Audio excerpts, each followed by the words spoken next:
Are power paddles overrated? Currently, these are all the rage and the paddles that get talked about the most, and for pretty good reason. There are paddles that have been coming out that have achieved significant power upgrades over a lot of the industry and are extremely fun to play with. However, I had a tournament experience this week that made me consider that maybe people are focusing too much on power. Now, just to be fully clear, none of this video has anything to do with the recent controversy over power paddles and their legality. It's not to say that power paddles are bad for the game, it's simply an observation I had about myself and other players as I've watched the industry gravitate toward these power paddles. Recently, I went to the PPA Texas tournament, and this was my first time playing 5.0. I also decided to use a paddle that I didn't have extensive playtime with, the Volair Forza Mach 2 16mm. This is a standard shaped paddle that is very control oriented. I've never really had a standard shaped paddle as my primary, so I thought it would be fun to give it a shot. I'm actually convinced way more people should be using this shape, but we'll save that for another video. I think this was one of the most consistent and confident tournaments that I have played in quite some time, and I attribute some of that to playing with a more control oriented paddle. In a tournament, you usually face much higher pressure due to nerves, better opponents, and people you haven't played before. So being able to use a paddle well in a tournament environment is always a great way to see how it holds up in the worst situations. Which leads me into my first point, and that is a control paddle gives you more margin in those tense situations. Despite being under pressure, I felt like having a paddle that absorbs pace really well assisted a lot in my dinking, resets, and drops. Because even if my grip pressure was too tight or I popped it up slightly, it wasn't putting us in a horrible position. So overall, I just had a very high confidence in that part of my game, and I wasn't ever thinking about being under pressure and how that was impacting specific shot choices. Whereas I feel like times where I've played with a more powerful paddle in a tournament and I get tense,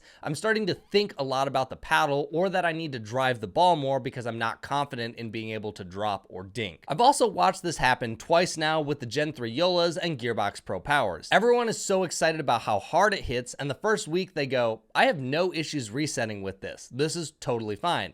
And then they finally play a more competitive game and realize how hard it actually is to use that paddle. There's a very big difference between some casual rec games and more serious competitive matches and how a paddle will play for you. That's why I always enjoy tournaments as a way to know how much I really like a paddle or how well I can use it. When you get put under that stress and pressure, it reveals the weaknesses you might have with a specific paddle. So a control paddle giving you more margin will also lead to you being a more consistent player, and at a lot of the levels in pickleball, being more consistent than your opponent can often be enough to win you the game. My second point is that oftentimes people play more erratic with power paddles. This isn't because power paddles are bad, it's just a lot of people don't have the skills to keep their soft game up to par when they go to such a powerful or poppy paddle. With these new power paddles, it's extremely addicting and very fun to be able to hit a counter, drive, or overhead harder than you've ever been able to. But I think people get so obsessed with being able to hit those shots that they neglect that their soft game has probably gotten a decent amount worse. I can't tell you how many people I have seen with these paddles that make more unforced errors, pop the ball up more, or drive the ball long. Of course, when they nail a counter, overhead, or drive, it's an amazing shot, but I've observed that many people become more erratic and make more errors. So while it might be more fun to play with, you might not necessarily be playing better. My third point is, you probably aren't losing because you can't hit the ball hard enough. Now, yes, there are some players who would benefit massively from being able to hit the ball harder, but more often than not, I see people saying they can't hit a counter, drive, or speed up hard enough when they are making dozens of unforced errors at the same time that are costing them more points. So consider filming some of your games and watching the ways that you are frequently losing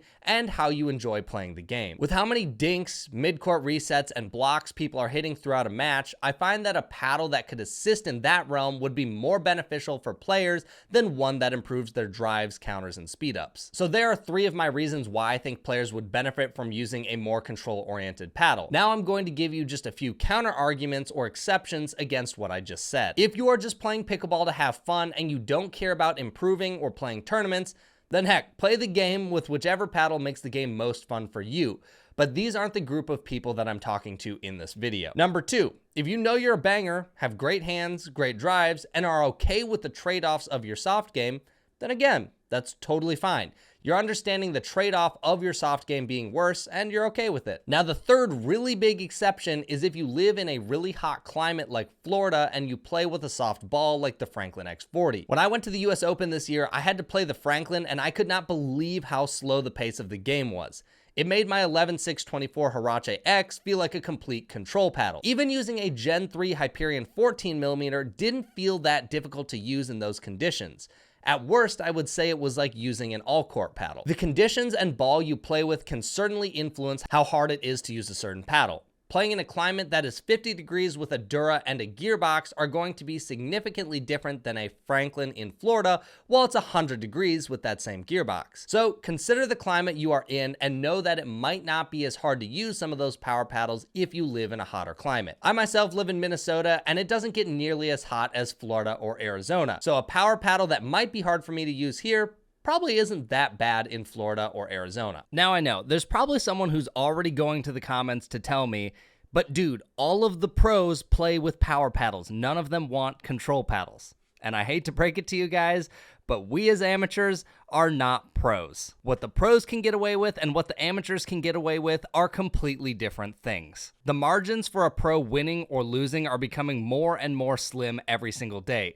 Those margins are not that slim at the amateur level. Throughout the amateur levels, being able to be more consistent is usually going to be more important than being able to hit your overhead a little bit harder. So the way I see it, it's just a completely different game for the pros and the amateurs.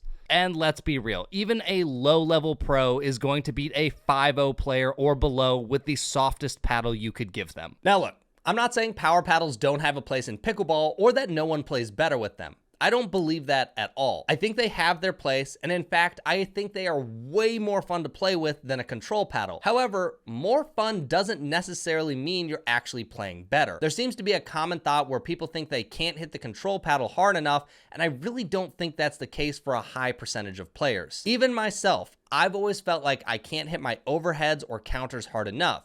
But after taking a lesson with a local pro for both of these things, it was clear that my technique just sucked, and I could probably hit those control paddles much harder than I currently am just through some drilling and practice. I think people are often looking for the paddle to solve all their issues, and while it can certainly solve some of them, it can't fix them all. If I had to place a percentage on it, I would be willing to bet that 80 to 90% of the pickleball playing population would have their level of play increase by using a more control-oriented paddle than they would a full-on power paddle. I'm not saying that they have to use the softest paddle on the market, just something that gives them more margin and consistency than a pure power paddle. That could be an all-court paddle, all-court lean and control, or it could just be a full-blown soft control paddle. As we close this up, I want to be clear. I'm not telling you what to play with, and I'm not saying power paddles are bad for the game, and I'm definitely not saying that I'm 100% right about this topic. But I did want to share my thoughts because I thought it was an interesting perspective in a time where everyone is going crazy about power paddles. If you haven't played a control paddle in a minute, you should give it a shot and let me know what you think. Otherwise, I'll catch you guys in the next one.